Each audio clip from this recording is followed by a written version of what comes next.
The Memoirs of Sherlock Holmes, by Sir Arthur Conan Doyle. Adventure 7. The Crooked Man. One summer night, a few months after my marriage, I was seated by my own hearth, smoking a last pipe and nodding over a novel, for my day's work had been an exhausting one. My wife had already gone upstairs, and the sound of the locking of the hall door some time before told me that the servants had also retired. I had risen from my seat, and was knocking out the ashes of my pipe, when I suddenly heard the clang of the bell. I looked at the clock. It was 11:45. This could not be a visitor at so late an hour. A patient, evidently, and possibly an all-night sitting. With a wry face, I went out into the hall, and opened the door. To my astonishment, it was Sherlock Holmes who stood upon my step. "Ah, Watson," said he, "I hoped that I might not be too late to catch you." "My dear fellow, pray come in."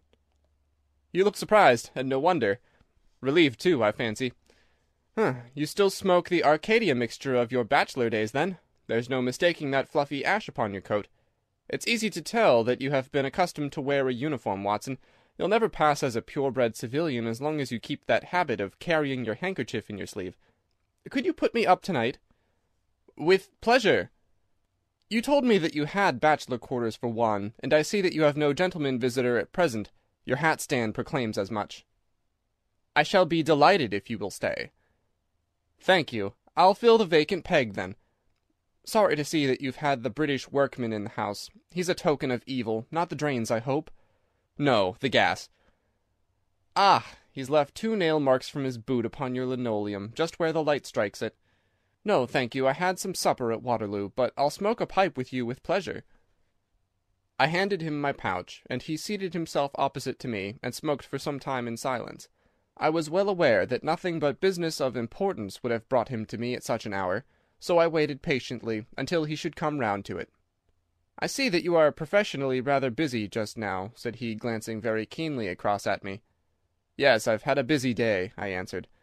"It may seem very foolish in your eyes," I added, "but really I don't know how you deduced it." Holmes chuckled to himself. "I have the advantage of knowing your habits, my dear Watson," said he. "When your round is a short one you walk, and when it is a long one you use a hansom. As I perceive that your boots, although used, are by no means dirty, I cannot doubt that you are at present busy enough to justify the hansom." "Excellent!" I cried. "Elementary," said he. "It is one of those instances where the reasoner can produce an effect which seems remarkable to his neighbour, because the latter has missed the one little point which is the basis of the deduction. The same may be said, my dear fellow, for the effect of some of these little sketches of yours, which is entirely meretricious, depending as it does upon your retaining in your own hands some factors in the problem which are never imparted to the reader. Now, at present I am in the position of these same readers, for I hold in this hand several threads of one of the strangest cases which ever perplexed a man's brain, and yet I lack the one or two which are needed to complete my theory. But I'll have them, Watson, I'll have them." His eyes kindled, and a slight flush sprang into his thin cheeks, for an instant only. When I glanced again, his face had resumed that red Indian composure which had made so many regard him as a machine rather than a man. "The problem presents features of interest," said he. "I may even say exceptional features of interest. I've already looked into the matter, and have come, as I think, within sight of my solution. If you could accompany me in that last step you might be of considerable service to me." "I should be delighted." "Could you go as far as Aldershot tomorrow?" "I have no doubt Jackson would take my practice." "Very good. I want to start by the 11:10 from Waterloo." "That would give me time." "Then, if you are not too sleepy, I'll give you a sketch of what has happened, and of what remains to be done." "I was sleepy before you came. I'm quite wakeful now." "I will compress the story as far as may be done without omitting anything vital to the case. It is conceivable that you may even have read some account of the matter. It is the supposed murder of Colonel Barclay of the Royal Munsters at Aldershot which I am investigating." "I've heard nothing of it." "It has not excited much attention yet, except locally. The facts are only 2 days old. Briefly, they are these. The Royal Munsters is, as you know, one of the most famous Irish regiments in the British Army. It did wonders both in the Crimea and the Mutiny, and has since that time distinguished itself upon every possible occasion. It was commanded up to Monday night by James Barclay, a gallant veteran, who started as a full private, was raised to commissioned rank for his bravery at the time of the mutiny, and so lived to command the regiment in which he had once carried a musket. Colonel Barclay had married at the time when he was a sergeant, and his wife, whose maiden name was Miss Nancy Devoy, was the daughter of a former colour sergeant in the same corps. There was, therefore, as can be imagined, some little social friction when the young couple, for they were still young, found themselves in their new surroundings.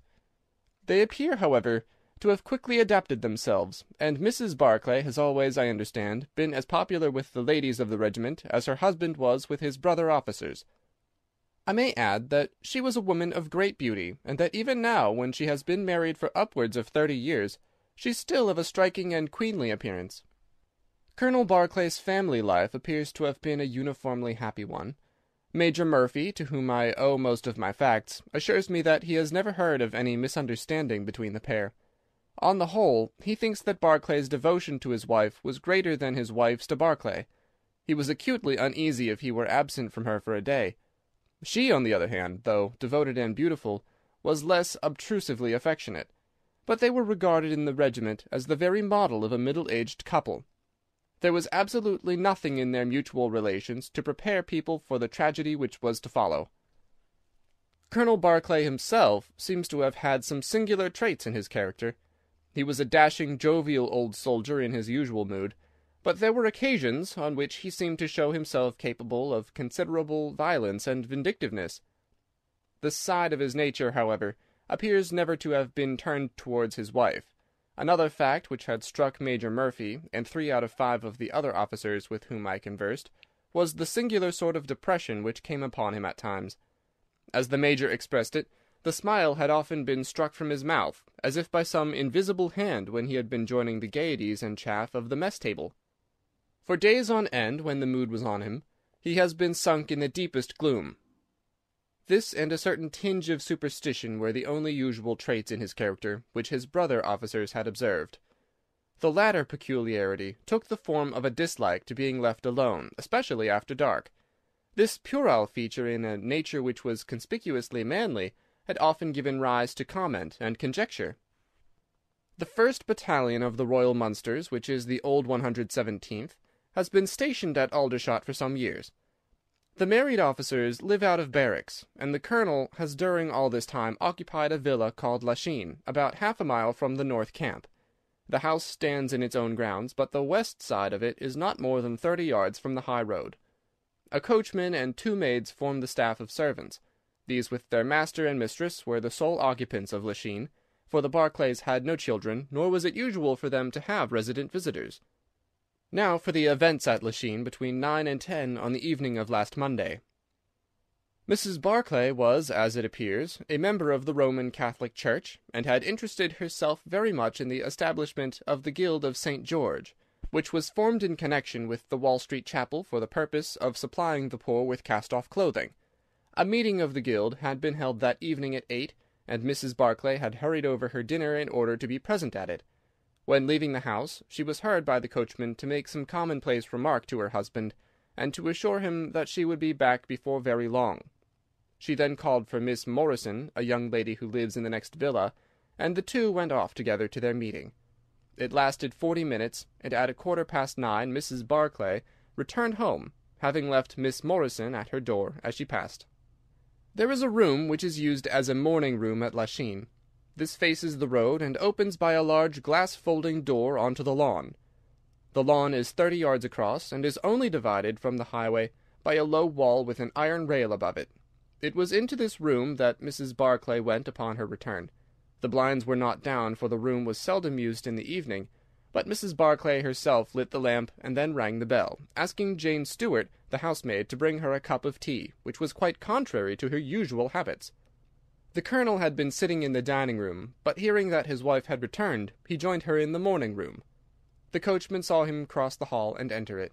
He was never seen again alive. The tea which had been ordered was brought up at the end of 10 minutes, but the maid, as she approached the door, was surprised to hear the voices of her master and mistress in furious altercation. She knocked without receiving any answer, and even turned the handle, but only to find that the door was locked upon the inside.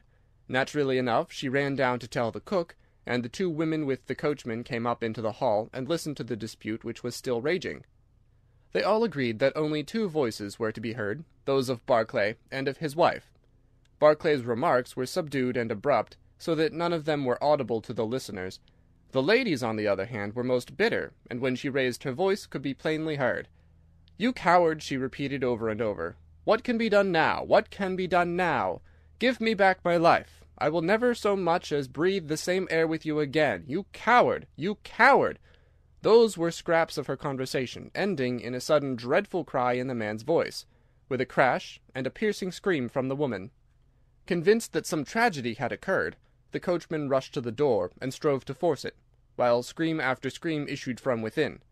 He was unable, however, to make his way in, and the maids were too distracted with fear to be of any assistance to him. A sudden thought struck him, however, and he ran through the hall door and round to the lawn upon which the long French windows open. One side of the window was open, which I understand was quite usual in the summer-time, and he passed without difficulty into the room. His mistress had ceased to scream, and was stretched insensible upon a couch, while with his feet tilted over the side of an arm-chair, and his head upon the ground, near the corner of the fender, was lying the unfortunate soldier, stone dead in a pool of his own blood. Naturally, the coachman's first thought, on finding that he could do nothing for his master, was to open the door. But here an unexpected and singular difficulty presented itself. The key was not in the inner side of the door, nor could he find it anywhere in the room. He went out again, therefore, through the window, and having obtained the help of a policeman and of a medical man, he returned. The lady, against whom naturally the strongest suspicion rested, was removed to a room, still in a state of insensibility. The colonel's body was then placed upon the sofa, and a careful examination made of the scene of the tragedy. The injury from which the unfortunate veteran was suffering was found to be a jagged cut some 2 inches long at the back part of his head, which had evidently been caused by a violent blow from a blunt weapon, nor was it difficult to guess what that weapon may have been. Upon the floor, close to the body, was lying a singular club of hard carved wood with a bone handle. The colonel possessed a varied collection of weapons brought from the different countries in which he had fought, and it is conjectured by the police that his club was among his trophies. The servants deny having seen it before, but among the numerous curiosities in the house, it is possible that it may have been overlooked. Nothing else of importance was discovered in the room by the police, save the inexplicable fact that neither upon Mrs. Barclay's person, nor upon that of the victim, nor in any part of the room, was the missing key to be found. The door had eventually to be opened by a locksmith from Aldershot. That was the state of things, Watson, when upon the Tuesday morning I, at the request of Major Murphy, went down to Aldershot to supplement the efforts to the police. I think that you will acknowledge that the problem was already one of interest, but my observations soon made me realize that it was in truth much more extraordinary than would at first sight appear. Before examining the room, I cross-questioned the servants, but only succeeded in eliciting the facts which I have already stated. One other detail of interest was remembered by Jane Stewart, the housemaid. You will remember that on hearing the sound of the quarrel, she descended and returned with the other servants. On that first occasion, when she was alone, she says that the voices of her master and mistress were sunk so low that she could hear hardly anything, and judged by their tones rather than their words, that they had fallen out. On my pressing her, however, she remembered that she heard the word David uttered twice by the lady. The point is of the utmost importance as guiding us towards the reason of the sudden quarrel. The colonel's name, you remember, was James. There was one thing in the case which had made the deepest impression both upon the servants and the police. This was the contortion of the colonel's face.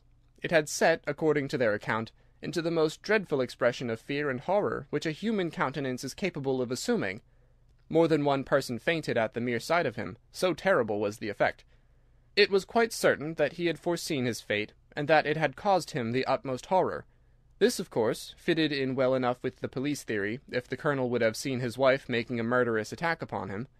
Nor was the fact of the wound being on the back of his head a fatal objection to this, as he might have turned to avoid the blow. No information could be got from the lady herself, who was temporarily insane from an acute attack of brain fever. From the police, I learned that Miss Morrison, who you remember went out that evening with Mrs. Barclay, denied having any knowledge of what it was which had caused the ill humour in which her companion had returned. Having gathered these facts, Watson, I smoked several pipes over them, trying to separate those which were crucial from others which were merely incidental. There could be no question that the most distinctive and suggestive point in the case was the singular disappearance of the door-key. A most careful search had failed to discover it in the room, therefore it must have been taken from it. But neither the Colonel nor the Colonel's wife could have taken it. That was perfectly clear. Therefore a third person must have entered the room, and that third person could only have come in through the window. It seemed to me that a careful examination of the room and the lawn might possibly reveal some traces of this mysterious individual. You know my methods, Watson. There was not one of them which I did not apply to the inquiry, and it ended by my discovering traces, but very different ones from those which I had expected. There had been a man in the room, and he had crossed the lawn coming from the road. I was able to obtain 5 very clear impressions of his footmarks, 1 in the roadway itself at the point where he had climbed the low wall, 2 on the lawn, and 2 very faint ones upon the stained boards near the window where he had entered.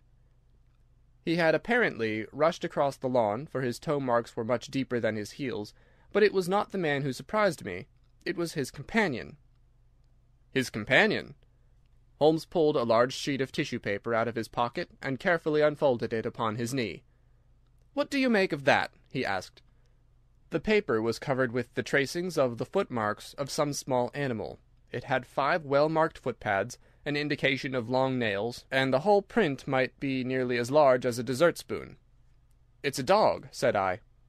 "Did you ever hear of a dog running up a curtain? I found distinct traces that this creature had done so." "A monkey, then?" "But it is not the print of a monkey." "What can it be, then?" "Neither dog, nor cat, nor monkey, nor any creature that we are familiar with. I have tried to reconstruct it from the measurements. Here are 4 prints where the beast has been standing motionless. You see that it is no less than 15 inches from forefoot to hind. Add to that the length of neck and head, and you get a creature not much less than 2 feet long, probably more if there is any tail. But now observe this other measurement. The animal has been moving, and we have the length of its stride. In each case it is only about 3 inches. You have an indication, you see, of a long body with very short legs attached to it. It has not been considerate enough to leave any of its hair behind, but its general shape must be what I have indicated, and it can run up a curtain, and it is carnivorous." "How do you deduce that?" "Because it ran up the curtain. A canary's cage was hanging in the window, and its aim seems to have been to get at the bird." "Then what was the beast?" "Ah, if I could give it a name, it might go a long way towards solving the case. On the whole, it was probably some creature of the weasel and stoat tribe, and yet it is larger than any of these that I have seen." "What had it to do with the crime?" "That is also still obscure, but we have learned a good deal, you perceive. We know that a man stood in the road looking at the quarrel between the Barclays. The blinds were up, and the room lighted. We know also that he ran across the lawn, entered the room accompanied by a strange animal, and that he either struck the Colonel, or, as is equally possible, that the Colonel fell down from sheer fright at the sight of him, and cut his head on the corner of the fender. Finally, we have the curious fact that the intruder carried away the key with him when he left." "Your discoveries seem to have left the business more obscure than it was before," said I. "Quite so. They undoubtedly showed that the affair was much deeper than was at first conjectured. I thought the matter over, and I came to the conclusion that I must approach the case from another aspect. But really, Watson, I am keeping you up, and I might just as well tell you all this on our way to Aldershot tomorrow." "Thank you. You've gone rather too far to stop." "It is quite certain that when Mrs. Barclay left the house at 7:30 she was on good terms with her husband. She was never, as I think I have said, ostentatiously affectionate, but she was heard by the coachman chatting with the Colonel in a friendly fashion. Now, it was equally certain that, immediately on her return, she had gone to the room in which she was least likely to see her husband, had flown to tea as an agitated woman will, and finally, on his coming in to her, had broken into violent recriminations. Therefore, something had occurred between 7:30 and 9 o'clock which had completely altered her feelings towards him. But Miss Morrison had been with her during the whole of that hour and a half. It was absolutely certain, therefore, in spite of her denial, that she must know something of the matter. My first conjecture was that possibly there had been some passages between this young lady and the old soldier, which the former had now confessed to the wife. That would account for the angry return, and also for the girl's denial that anything had occurred. Nor would it be entirely incompatible with most of the words overheard. But there was the reference to David, and there was the known affection of the Colonel for his wife, to weigh against it, to say nothing of the tragic intrusion of this other man, which might, of course, be entirely disconnected with what had gone before. It was not easy to pick one's steps, but on the whole I was inclined to dismiss the idea that there had been anything between the Colonel and Miss Morrison, but more than ever convinced that the young lady held the clue as to what it was which had turned Mrs. Barclay to hatred of her husband. I took the obvious course, therefore, of calling upon Miss M., of explaining to her that I was perfectly certain that she held the facts in her possession, and of assuring her that her friend, Mrs. Barclay, might find herself in the dock upon a capital charge unless the matter were cleared up. Miss Morrison is a little ethereal slip of a girl, with timid eyes and blonde hair, but I found her by no means wanting in shrewdness and common sense. She sat thinking for some time after I had spoken, and then turning to me with a brisk air of resolution, she broke into a remarkable statement which I will condense for your benefit. "I promised my friend that I would say nothing of the matter, and a promise is a promise," said she. "But if I can really help her when so serious a charge is laid against her, and when her own mouth, poor darling, is closed by illness, then I think I am absolved from my promise. I will tell you exactly what happened upon Monday evening. We were returning from the Watt Street Mission about 8:45. On our way we had to pass through Hudson Street, which is a very quiet thoroughfare.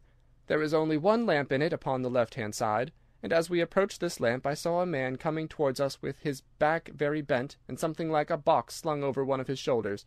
He appeared to be deformed, for he carried his head low and walked with his knees bent. We were passing him when he raised his face to look at us in the circle of light thrown by the lamp, and as he did so he stopped and screamed out in a dreadful voice, 'My God, it's Nancy!' Mrs. Barclay turned as white as death, and would have fallen down had the dreadful-looking creature not caught hold of her. I was going to call for the police, but she, to my surprise, spoke quite civilly to the fellow. 'I thought you had been dead this 30 years, Henry,' she said in a shaking voice. 'So I have,' said he, and it was awful to hear the tones that he said in it. He had a very dark, fearsome face, and the gleam in his eyes that comes back to me in my dreams. His hair and whiskers were shot with grey, and his face was all crinkled and puckered like a withered apple. 'Just walk on a little way, dear,' said Mrs. Barclay. 'I want to have a word with this man. There's nothing to be afraid of.' She tried to speak boldly, but she was still deadly pale, and could hardly get her words out for the trembling of her lips. I did as she asked me, and they talked together for a few minutes.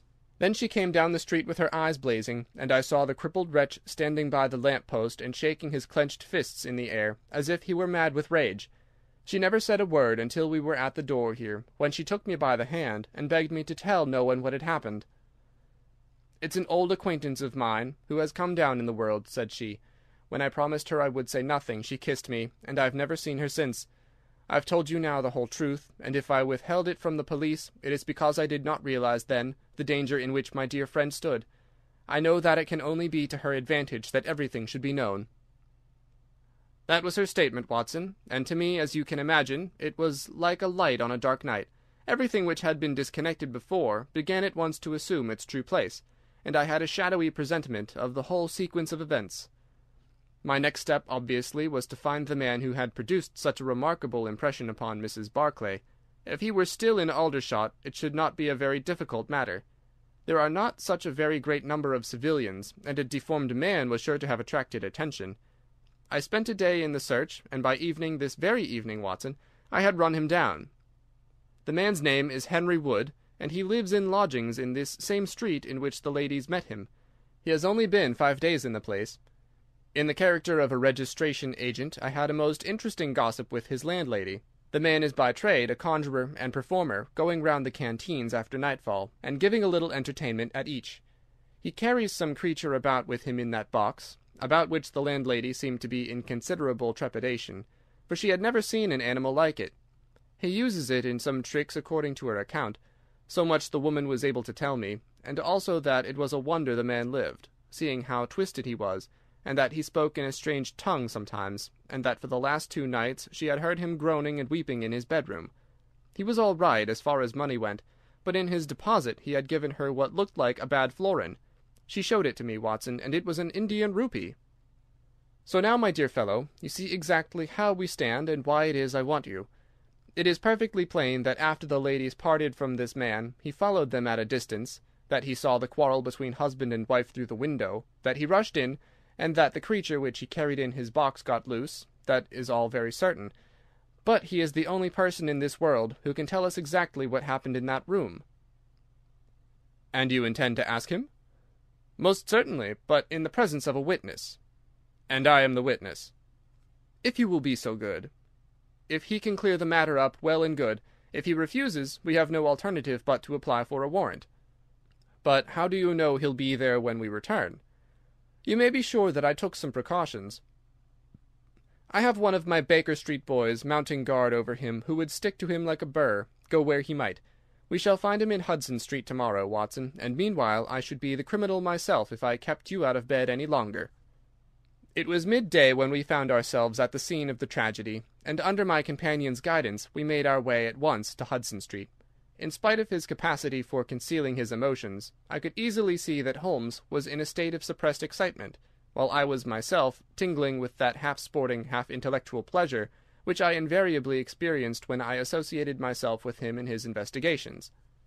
"This is the street," said he, as we turned into a short thoroughfare lined with plain two-storied brick houses. "Ah, here is Simpson to report." "He's in all right, Mr. Holmes," cried a small street Arab running up to us.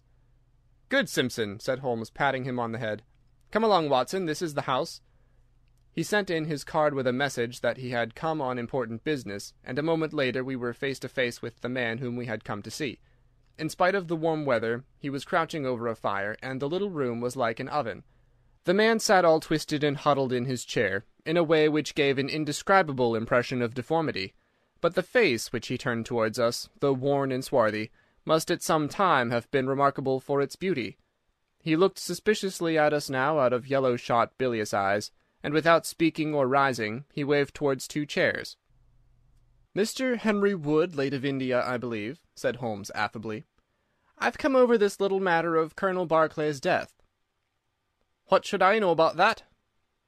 "That's what I want to ascertain. You know, I suppose, that unless the matter is cleared up, Mrs. Barclay, who is an old friend of yours, will in all probability be tried for murder." The man gave a violent start. "I don't know who you are," he cried, "nor how you come to know what you do know, but will you swear that this is true that you tell me?" "Why, they're only waiting for her to come to her senses to arrest her." "My God! Are you in the police yourself?" "No." "What business is it of yours, then?" "It's every man's business to see justice done." "You can take my word that she is innocent." "Then you are guilty." "No, I'm not." "Who killed Colonel James Barclay, then?" "It was a just Providence that killed him. But mind you this, that if I had knocked his brains out, as it was in my heart to do, he would have had no more than his due from my hands. If his own guilty conscience had not struck him down, it is likely enough that I might have had his blood upon my soul. You want me to tell the story. Well, I don't know why I shouldn't, for there's no cause for me to be ashamed of it. It was in this way, sir. You see me now with my back like a camel and my ribs all awry, but there was a time when Corporal Henry Wood was the smartest man in the 117th foot. We were in India then, in cantonments at a place we'll call Bertie. Barclay, who died the other day, was sergeant in the same company as myself, and the belle of the regiment, aye, and the finest girl that ever had the breath of life between her lips, was Nancy Devoy, the daughter of the colour sergeant. There were two men that loved her, and one that she loved, and you'll smile when you look at this poor thing huddled before the fire, and hear me say that it was for my good looks that she loved me. Well, though I had her heart, her father was set upon her marrying Barclay. I was a harum-scarum, reckless lad, and he had had an education, and was already marked for the sword belt. But the girl held true to me, and it seemed that I would have had her when the mutiny broke out, and all hell was loose in the country. We were shut up in Bertie, the regiment of us, with half a battery of artillery, a company of 6, and a lot of civilians and women-folk. There were 10,000 rebels round us, and they were as keen as a set of terriers round a rat-cage. About the second week of it our water gave out, and it was a question whether we could communicate with General Neill's column, which was moving up country. It was our only chance, for we could not hope to fight our way out with all the women and children, so I volunteered to go out and to warn General Neill of our danger. My offer was accepted, and I talked it over with Sergeant Barclay, who was supposed to know the ground better than any other man, and who drew up a route by which I might get through the rebel lines. At 10 o'clock the same night I started off upon my journey. There were 1,000 lives to save, but it was of only one that I was thinking when I dropped over the wall that night. My way ran down a dried-up watercourse, which we hoped would screen me from the enemy's sentries, but as I crept round the corner of it I walked right into 6 of 'em, who were crouching down in the dark waiting for me. In an instant I was stunned with a blow and bound hand and foot, but the real blow was to my heart and not to my head, for as I came to and listened to as much as I could understand of their talk, I heard enough to tell me that my comrade, the very man who had arranged the way that I was to take, had betrayed me by means of a native servant into the hands of the enemy. Well, there's no need for me to dwell on that part of it. You know now what James Barclay was capable of. Bertie was relieved by Neil next day, but the rebels took me away with them in their retreat, and it was many a long year before ever I saw a white face again. I was tortured and tried to get away, and was captured and tortured again. You can see for yourselves the state in which I was left. Some of them that fled into Nepal took me with them, and then afterwards I was up past Darjeeling. The hill folk up there murdered the rebels who had me, and I became their slave for a time until I escaped. But instead of going south, I had to go north, until I found myself among the Afghans. There I wandered about for many a year, and at last came back to the Punjab, where I lived mostly among the natives and picked up a living by the conjuring tricks that I had learned. What use was it for me, a wretched cripple, to go back to England or to make myself known to my old comrades? Even my wish for revenge would not make me do that. I'd rather that Nancy and my old pals should think of Harry Wood as having died with a straight back than see him living and crawling with a stick like a chimpanzee. They never doubted that I was dead, and I meant that they never should. I heard that Barclay had married Nancy, and that he was raising rapidly in the regiment, but even that did not make me speak. But when one gets old one has a longing for home. For years I've been dreaming of the bright green fields and the hedges of England. At last I determined to see them before I died. I saved enough to bring me across, and then I came here where the soldiers are, for I know their ways and how to amuse them, and so earned enough to keep me." "Your narrative is most interesting," said Sherlock Holmes. "I've already heard of your meeting with Mrs. Barclay, and your mutual recognition. You then, as I understand, followed her home, and saw through the window an altercation between her husband and her, in which she doubtless cast his conduct to you in his teeth. Your own feelings overcame you, and you ran across the lawn and broke in upon them." "I did, sir, and at the sight of me he looked as I had never seen a man look before, and over he went with his head on the fender. But he was dead before he fell. I read death on his face as plain as I can read that text over the fire. The bare sight of me was like a bullet through his guilty heart." "And then?" "Then Nancy fainted, and I caught up the key of the door from her hand, intending to unlock it and get help, but as I was doing it, it seemed to me better to leave it alone and get away, for the thing might look black against me, and anyway my secret would be out if I were taken.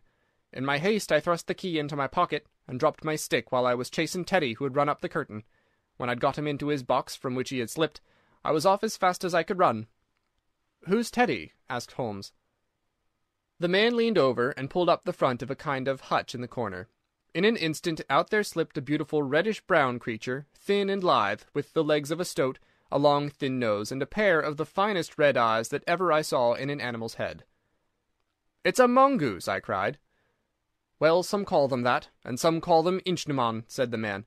"Snake-catcher is what I call them, and Teddy is amazing quick on cobras. I've one here without the fangs, and Teddy catches it every night to please the folk in the canteen. Any other points, sir?" "Well, we may have to apply to you again if Mrs. Barclay should prove to be in serious trouble." "In that case, of course, I'd come forward." "But if not, there is no object in raking up this scandal against a dead man, foully as he has acted. You have at least the satisfaction of knowing that for 30 years of his life his conscience bitterly reproached him for this wicked deed. Ah, there goes Major Murphy on the other side of the street. Good-bye, Wood. I want to learn if anything has happened since yesterday." We were in time to overtake the Major before he reached the corner. "Ah, Holmes," he said, "I suppose you have heard that all this fuss has come to nothing." "What then?" "The inquest is just over. The medical evidence showed conclusively that death was due to apoplexy. You see, it was quite a simple case after all." "Oh, remarkably superficial," said Holmes, smiling. "Come, Watson, I don't think we shall be wanted in Aldershot any more." "There's one thing," said I, as we walked down to the station. "If the husband's name was James, and the other was Henry, what was this talk about David?" "That one word, my dear Watson, should have told me the whole story had I been the ideal reasoner which you are so fond of depicting. It was evidently a term of reproach." "Of reproach?" "Yes. David strayed a little occasionally, you know, and on one occasion in the same direction as Sergeant James Barclay. You remember the small affair of Uriah and Bathsheba. My biblical knowledge is a trifle rusty, I fear, but you'll find the story in the first or second of Samuel. End of Adventure 7. The Crooked Man.